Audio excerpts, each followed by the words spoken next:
Well, as we said, New York, Chicago, Atlanta, other cities. And as Mike Tobin highlighted, hundreds mourning the death of George Floyd during a memorial service in Minneapolis earlier today.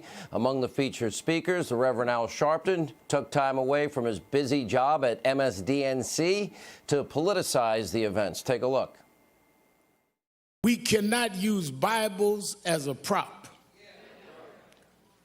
And for those that have agendas that are not about justice, this family will not let you use George as a prop. Talking about make America great. Great for who and great when? We're going to make America great for everybody for the first time. Perhaps Al Sharpton missed the president's comments, missed his early demand for immediate justice, an expedited investigation, FBI brought in by the president, DOJ brought in by the president and the Civil Rights Division to work with local law enforcement authorities. They were fired in record time. All 4 officers have now been charged, serious charges, and we believe that justice will be served. But there you got fear, division, hatred. Blame President Trump. Everything's in Trump name. By the way, and his home city, Al Sharpton's, is under attack. Last night in the city of New York, 2 officers, as I said, were shot, another stabbed right in the neck. They were patrolling the streets of Brooklyn for looters, but authorities are now probing the perpetrators' possible links to terrorists. Now, after a week of violence, police have been shot, run over by cars, beaten by mobs, hit in the head with bricks, frozen water bottles, and other projectiles. Several members of law enforcement have died. Some are fighting for their lives. They're in life support with life-threatening injuries as we speak. But the chaos, the anarchy, that still continues. Now, just last night, surveillance video capturing looters ravaging a drone store in Manhattan. This is just one of hundreds of businesses that were looted, vandalized, or set ablaze over the past week.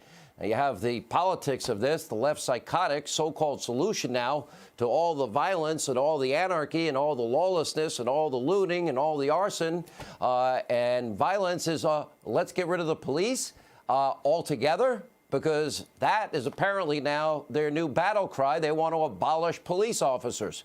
Hillary Clinton's former spokesperson, Brian Fallon, tweeting, quote, defund the police. And you got the Hollywood who's who list. Let's see, John Legend, Jane Fonda, Lizzo, many other celebrities signing an open letter demanding that we defund the police.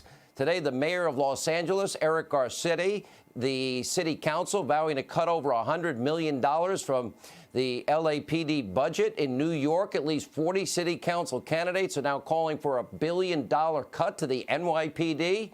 In Minneapolis, city council members are actually vowing to dismantle the entire police department. And meanwhile, Black Lives Matter, as we told you last night, they want to push all police out of inner city neighborhoods, replace them with their own armed militia. This is the same group, you might recall, that was chanting, what do we want? Dead cops. When do we want them now? Pigs in a blanket, fry them like bacon. Remember that chant? Now, this group wants armed self-policing? Seriously? And without a doubt, Democrats seem to be embracing this anarchy. Today, the president responded. He tweeted out, quote, the radical left Democrats' new theme is defund the police. Remember that when you don't want crime, especially against you and your family. This is where sleepy Joe Biden is being dragged by the socialists. The complete opposite, more money for law enforcement. Senator Tom Cotton, he authored an op-ed in the New York Times calling for U.S. troops to be utilized to restore order. By the way, the president saying he doesn't think that will be necessary. It also brings up the issue of why these cities and mayors and governors, they are saying to the president, no, we don't want National Guard help. They have to ask for it. And otherwise, the president would have to invoke an Insurrection Act, which I don't think is necessary, and I don't think we should have to do. They should be taking control of their own states and cities. Now, this has caused an internal meltdown, by the way, the Cotton op-ed at the New York Toilet Paper Times. Some were apparently apoplectic that the Times published a viewpoint different than their own liberal view. The staff at the Times claimed the words in the op-ed put minority staff members in danger, and the Toilet Paper Times ultimately apologizing for publishing the op-ed. Now, today, in a very kind gesture, Cotton tweeted, how's everyone at the New York Times doing tonight? I can report tonight that they're not doing well because 2 weeks ago, the left was demanding that police officers arrest anyone not properly socially distancing. And now it's clear they want to get rid of all cops altogether. And it's coming at a time where law enforcement is now investigating whether or not Antifa is organizing the violent elements in this week's protests. Take a look. There are extremist agitators who are hijacking the protests to pursue their own separate and violent agenda. We have evidence that Antifa and other similar extremist groups, as well as actors of a variety of different political persuasions, have been involved in instigating and participating in the violent activity. And we are also seeing foreign actors playing all sides to exacerbate the violence. The AG is right. So what about this group Antifa? Who are these people, and are they really organizing violence all across the U.S.?